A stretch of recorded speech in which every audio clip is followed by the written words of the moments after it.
এখন আব্রাহামের মতিগতি একদম সুবিধে লাগছে না। আতিক আগে থেকে আরো জোরে নড়াচড়া শুরু করে দেয়। স্যার স্যার প্লিজ স্যার, আমাকে ছেড়ে দিন। আমি কিছুই করিনি, আর সত্যি কিছুই জানি না। মরণ কাছে এলে তাও মিথ্যা পর মিথ্যা বলেই যাচ্ছিস। স্যার ছেড়ে দিন প্লিজ। আগে বল, তুই এখানে কি করিস? আমেরিকা কেন এসেছিস? স্যার আমাকে আসতে বলেছিল। কে? বল। আব্রাহাম আতিকের গলা চেপে ধরে। আতিক চোখের মনি উল্টিয়ে দেয়। শ্বাস যেন এই ফুরিয়ে এলো। দম যখন যাই যাই অবস্থা, তখন আব্রাহাম তার হাত সরিয়ে ফেলে। কাঁচতে কাঁচতে অবস্থা অনেক খারাপ তার। বলে ফেল দ্রুত। আতিক যখন তাও কিছু বলে, তখন আব্রাহাম হাল একদম ছেড়ে দিয়ে ইনজেকশনটা আতিকের বাহুতে সোজা লাগিয়ে দেয়। ইনজেকশনের সুইটা শুধু লেগে রয়েছে আতিকের বাহুতে, এখনো চাপ দিয়ে তরল পদার্থটুকু বডির ভিতর দেওয়া হয়নি। নিজের দেহে যে ইনজেকশনটা লাগিয়ে দেওয়া হয়েছে তা দেখেই আতিক ভয়ে কাঁপাকাঁপি শুরু করে দেয়।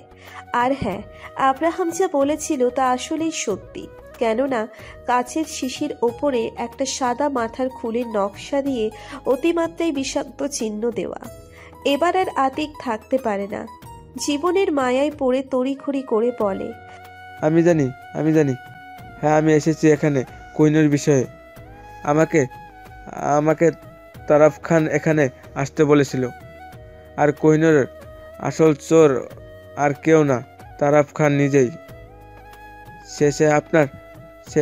সে আপনার ব্যাপারে সব খবরই নিয়েছে। সে ওই 7 স্টার হোটেলেও আছে। আর সে শুধু আপনার না, বরং আপনার বউ আয়রাত ম্যামের বিষয়ে অনেক খবর নিয়েছে। এর জন্যই বলে সময় থাকতে কদর করতে শেখো।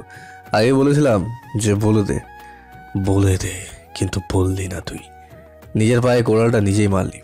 এই সামান্য কথাটুকু যদি কয়েক সেকেন্ড আগেও বলতে, আজ তুই বেঁচে থাকার খাতায় থাকতি। কিন্তু দুর্ভাগ্যবশত এখন আর লাভ নেই বলে। আব্রাহাম ইনজেকশনটার শেষের অংশ ধরে তার ভেতরে থাকা বিষাক্ত কেমিক্যালটুকু আতিকের বডিতে পুশ করে দেয়। ইনজেকশনটা দূরে ছুঁড়ে ফেলে দেয়। 2 থেকে 1 মিনিট পরই আতিক কেমন পাগল উন্মাদের মতো আচরণ করতে লাগলো। শরীরে কেমন যেন এক জ্বালা পোড়া করতে লাগলো তার। হাত পা যে দড়ি দিয়ে বাঁধা ছিল তা টান টান করতে লাগলো, যেন এই ছিঁড়ে যাবে। আব্রাহাম হুডিটা আবার তার মাথায় মুড়িয়ে সেখান থেকে বের হয়ে যায়। যে রুমে আতিক ছিল সেই রুমের বাইরে লক করে রেখে যায়, আর আগামী 1 ঘন্টা অবধি কোনো গার্ডকে সেই রুমে যেতে মানা করলো। আর রুমের ভেতরে চলছে এক ভয়ঙ্কর কাণ্ড। আতিক তার শরীরের বাঁধনগুলো খুলেই ফেলেছে। চোখ যেন মেলে তাকাতে পারছে না সে। সব কেমন অন্ধকার হয়ে আসছে। চেয়ার থেকে পড়ে গিয়ে নিচে হাঁটু গেড়ে বসে পড়ে আতিক। সারা শরীরে এক তীব্র যন্ত্রণা হচ্ছে, যা সহ্য করা এক কথাই অসম্ভব। হঠাৎ আতিকের শরীরের এক একটা অংশ আপনা আপনি অ্যাসিড ছোড়ার মতো জঘন্য হয়ে আসতে লাগলো। দেহ বেয়ে বেয়ে রক্ত ঝরছে। গলা ফাটিয়ে দিয়ে চিৎকার করে যাচ্ছে সে। বাইরে যে গার্ডরা ছিল তারাও বুঝতে পারছে যে আতিকের অবস্থা খারাপ। সারা শরীর যখন রক্তে ক্ষতবিক্ষত হয়ে আসে, তখন আতিক একাই ফ্লোরে লুটিয়ে পড়ে। শরীরের মাংস ক্ষয়ে ক্ষয়ে পড়ছে। গলার জায়গাটাও বিচ্ছিরি হয়ে গেছে, এতটাই বিচ্ছিরি যে এখন গলা দিয়ে একটা টু শব্দও বের হচ্ছে না। নিঃশব্দে কাতরাতে কাতরাতে এক সময় মৃত্যুর কোলে ঢলে পড়ে আতিক। ভেতরে সবকিছু শান্ত শুনে আর 1 ঘন্টার বেশি অতিবাহিত হয়েছে বলে বেশ কিছু গার্ড রুমের ভেতরে যায়। গিয়ে দেখে আতিককে আর চেনার উপায় নেই, এমনকি শরীরের হাড্ডি অব্দিও দেখা যাচ্ছে। আতিকের মৃত শরীরকে নিয়ে যাওয়া হয়। এখন এটাকে ঠিকানা লাগানোর পালা। অন্যদিকে রাত প্রায় শেষের দিকে। এখন আর আব্রাহাম বাইরে না থেকে সোজা হোটেল রুমে চলে যায়। নিজের কাছে ডুপ্লিকেট চাবি ছিল, তা দিয়েই রুমের ভিতরে চলে যায়। গিয়ে দেখে আয়রাত তার বুকের উপর একটা বই রেখেই ঘুমিয়ে গিয়েছে। হয়তো পড়তে পড়তে চোখে ঘুমের রেশ নেমে আসে, আর তখনই ঘুমের অতলে তলিয়ে গেছে। আব্রাহামের মেজাজ বেশ চড়া ছিল, কিন্তু রুমে এসে ঘুমন্ত আয়রাতের মুখ দেখে সব রাগ নিমেষেই ঠান্ডা পানি। নিচের উপর থেকে হুডিটা খুলে একটা সিঙ্গেল সোফার ওপরে রেখে দেয়। অ্যাশ কালারের শার্টের হাতাগুলো গুটিয়ে নিতে নিতে আয়রাতের কাছে যায়। আস্তে করে আয়রাতের হাত সরিয়ে তার বুকের উপর থেকে বইটা নিয়ে নেয়। দেখে এটা একটা ম্যাগাজিন, আর ম্যাগাজিনটা আব্রাহামেরই, মানে আব্রাহামকে নিয়েই লেখা আর কি। তা দেখে মুচকি হাসে সে। আয়রাতের দুপাশে নিজের হাতের ওপর ভর দিয়ে তার কপালে চুমু এঁকে দেয়। আয়রাতের পাশে বসেই হাত দিয়ে গালের পাশে আলতো হাতে ছুঁয়ে দিতে লাগে। আয়রাত ঘুমের মাঝে কিছুটা নড়ে চড়ে আব্রাহামের হাতটা আঁকড়ে নিয়ে নিচের বুকের সাথে লাগিয়ে ধরে। কি যে মায়াময়ী লাগছে আয়রাতকে। আব্রাহাম কিছুক্ষণ এক মনে আয়রাতের চেহারার দিকে তাকিয়ে থাকে। এভাবে আর থাকতে না পেরে আব্রাহাম ঘুমের মাঝেই আয়রাতের ঠোঁট দুটো আঁকড়ে ধরে। ঘুমের মাঝে নিজের ওপরে কারো খানিক ভর অনুভব করতে পেরেই আলতো করে চোখ মেলে তাকায় আয়রাত। হুশ আসতেই বুঝে যে তার ঠোঁটগুলো আব্রাহামের দখলে। চোখ বড় বড় করে তাকায়। হাত দিয়ে আব্রাহামকে কিছুটা দূরে ঠেললেও সে সরে না, উল্টে এক হাত আয়রাতের পিঠ পিছে রেখে দেয়। আয়রাতও তার হাতটা এবার আব্রাহামের কাঁধের উপর রেখে দেয়। কিছুক্ষণ পর আব্রাহাম আয়রাতের ওপর থেকে সরে আসে। মাথা তুলে দেখে আয়রাতের সামনের চুলগুলো এসে তার মুখের ওপরে পড়েছে। হাত দিয়ে তা সরিয়ে দেয়। কখন এলেন? মাত্রই। এত দেরি? কাজ শেষ করে এলাম বেবি গার্ল। হুম, আমায় মিস করছিলে বুঝি? অনেক বেশি। এর জন্য আপনার ম্যাগাজিন নিয়ে আপনার বিষয় পড়তে পড়তে ঘুমিয়ে পড়েছি। সরি জান, আমার দেরি হয়ে গেছে। ইটস ওকে, আসুন খেয়ে নিন। যা খেয়েছি তারপর আরো কিছু খেতে হবে বলে তো মনে হচ্ছে না। আয়রাত বুঝলো যে আসলে আব্রাহাম কি বলেছে। আব্রাহাম ফ্রেশ হয়ে এসে তাও আয়রাত জোর করেই কিছু খাইয়ে দেয় তাকে। আব্রাহাম আয়রাতকে 5 কোলা তুলে নিয়ে বেডে গিয়ে শুয়ে পড়ে। আয়রাতের কোমর জড়িয়ে ধরে আর আয়রাত তার হাত আব্রাহামের মাথার ওপর হাতিয়ে দিতে লাগে। এক সময় দুজনেই ঘুমিয়ে পড়ে। পরের দিন সকালে উঠেই আব্রাহাম দ্রুত গতিতে কনফারেন্স রুমে চলে যায়। আশেপাশে তার অনেক গার্ড, চারিদিকে শুধু মিডিয়ার লোকজন, যাদের হাতে বড় বড় সব ক্যামেরা। আব্রাহামকে আসতে দেখে তারা যেন আর এক ধাপ এগিয়ে যায়। কিন্তু সবকিছু বাদ দিয়ে আব্রাহাম মিটিং রুমে চলে যায়। সবকিছু ঠিকই আছে, সবকিছু একদম প্ল্যান মতো চলছে। আর সেই হিসেবে নকল কোহিনূরও আছে, যা মূলত সবার কাছেই আসল। কনফারেন্স রুমে আব্রাহামকে আসতে দেখে সবাই দাঁড়িয়ে পড়ে। সব কিছু ঠিকঠাক আছে দেখে আব্রাহাম মিটিং স্টার্ট করে। Topping our list of the most expensive diamonds in the world is the legendary Kohinoor. আব্রাহামের এই বলতেই একটা ভারী কালো কালারের বক্স থেকে ওপরে আপনা আপনি উঠে আসে কোহিনূর হিরে, যা টেবিলে সবার ওপরে রাখা। চিকচিক করছে, চোখ ধাঁধানো, সবার নজর এখন তার দিকেই। আর এই কনফারেন্স লাইভ হচ্ছে, মিডিয়া, প্রেস সবাই এটা দেখতে পাচ্ছে। আর এক লাইভে আব্রাহামের এই প্রেজেন্ট করা হিরে তায়েফের চোখেও পড়ে। এটা দেখে তো তার মাথায় আকাশ ভেঙে পড়ে। চোখে মুখে তার চিন্তার ছাপ স্পষ্ট। প্রায় 1.5 ঘন্টা পর কনফারেন্স শেষ হয়। এর মাঝেই আব্রাহাম কোহিনূরের যাবতীয় সব বিষয়বস্তু ক্লিয়ার করে বলে দিয়েছে। সবাই কেমন এক দোটানার মাঝে ছিল যে কোহিনূর যদি এখানে থেকে থাকে তাহলে চুরি হওয়ার ব্যাপারটা কি তবে মিথ্যে? কিন্তু এত বড় একটা মিথ্যে কেনই বা এভাবে কেউ ছড়াবে? আব্রাহাম প্রেজেন্টেশনটাই করেছে এমন যে সেটা আসলে মানতে বাধ্য সবাই। অবশেষে আব্রাহাম মুখ ফুটে এও বলে দেয় যে কোহিনূর কখনো চুরিই হয়নি। মিটিং শেষে আব্রাহাম রুম থেকে বের হয়ে পড়ে। বাইরে আসতেই এক ঝাঁক মিডিয়ার লোক তাকে ঘিরে ফেলে, তবে গার্ডরা বাকি সব সামলায়। আব্রাহামের চোখে তায়েফকে পড়লেও সে যেন তাকে এড়িয়ে চোখে গ্লাস পরে গাড়িতে উঠে পড়ে।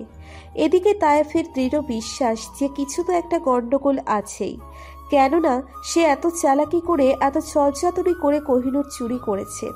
আর এখন কিনা এটাই নকল, প্রশ্নই আসে না। কোহিনূর মূলত যেখানে থাকে, অর্থাৎ এটাকে যে জায়গায় হাজারো গার্ড প্লাস সেফটি দিয়ে যেই প্যালেসে রেখে দেওয়া হয়েছে, সেখানে থাকবে নকল কোহিনূর। এটা অসম্ভব। আর তায়েফের কাছে যদি আসল কোহিনূরটাই থাকে তাহলে আব্রাহামের কাছে এলো কি করে? আর আব্রাহাম এত বড় একজন ব্যক্তি হয়ে ভুয়া খবর এভাবে পাবলিক করবে, প্রশ্নই আসে না। তায়েব সেখান থেকে এক প্রকার গা ঢাকা দিয়েই এসে পড়ে। বাইরের রিসোর্টের দিকটায় এসে পড়লে ফোন বের করে দ্রুত আতিকের নাম্বারে ডায়াল করে। ফোন বাজছে, তবে ধরে না। ফোন দিতে দিতে একসময় ফোন বন্ধই দেখানো শুরু করলো। রাগের মাত্রা বাইরে চলে গেলে তায়াফ ফোনটা তুলে দেয় এক আছাড় মেরে ভেঙে। তায়াফের নিচের রুমে চলে যায়। সে যেন আর এক মুহূর্তের জন্যেও শান্ত হয়ে বসে থাকতে পারছে না। এটা তো আমেরিকা, রাশিয়ান কিছু নামি দামি লোকের কাছে তায়াফের এই হিরে দিয়ে দেওয়ার কথা ছিল। অর্থাৎ তাদের হাতে চালান করে দিয়ে এক মোটা অঙ্কের টাকা হাতিয়ে নিতে চাইছিল সে চাইছিল যত দ্রুত সম্ভব এই হিরে তাদের হাতে তুলে দিয়ে কারি কারি টাকা নিয়ে খুব শীঘ্রই এখান থেকে দূরে কোথাও পালিয়ে যাবে। ধরা একবার খেলে মৃত্যুদণ্ড নিশ্চিত, কিন্তু এখন সেটাও করতে পারছে না। স্পেশালি আজ আব্রাহামের এই মিটিংয়ের পর থেকে। রাশিয়া থেকে তায়েফের কাছে অনেক কলও এসেছে, কিন্তু একটাও সে আর রিসিভ করেনি। রুমে গিয়ে ল্যান্ডলাইন থেকে তায়েফের আরও বাকি কিছু চেনা পরিচিত মানুষের কাছে ফোন দেয়। হ্যালো, আপনি? আব্রাহাম চৌধুরীর লাইভ দেখেছেন আজকে? দেখলাম। কি হচ্ছে কি এইসব?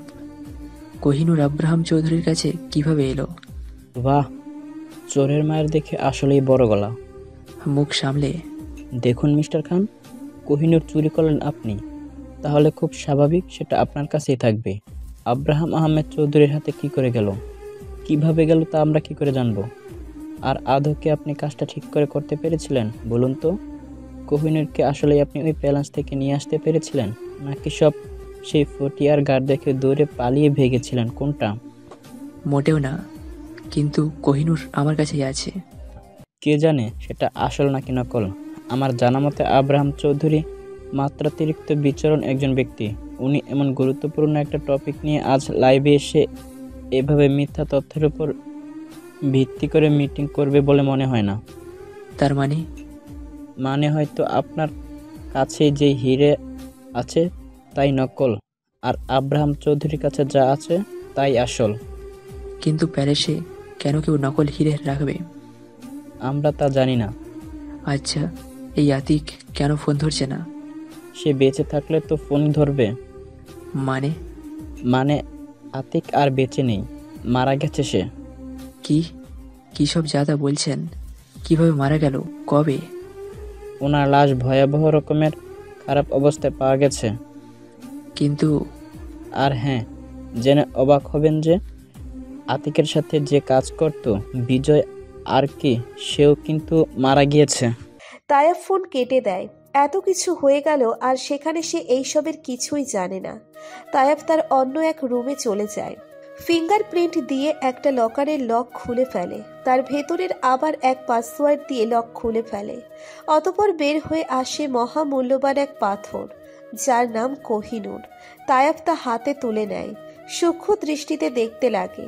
এই হিরেটার জন্যই আজ এত কিছু। হিরেটা খুব সাবধানে হাতে নিয়ে তায়াফ বসে পড়ে। হিরেটা যে প্যালেসে ছিল সেই প্যালেসেরই একজন গার্ড ছিল তায়াফ। হিরে যে কক্ষে সুরক্ষিত ছিল সেই কক্ষেরই তায়াফ গার্ড ছিল। খুব সূক্ষ্মভাবেই তায়াফ হিরের যাবতীয় সব গুরুত্বপূর্ণ তথ্যগুলো রপ্ত করে নেয়। সে মূলত সেখানে গিয়েই ছিল হিরে চুরির উদ্দেশ্যে।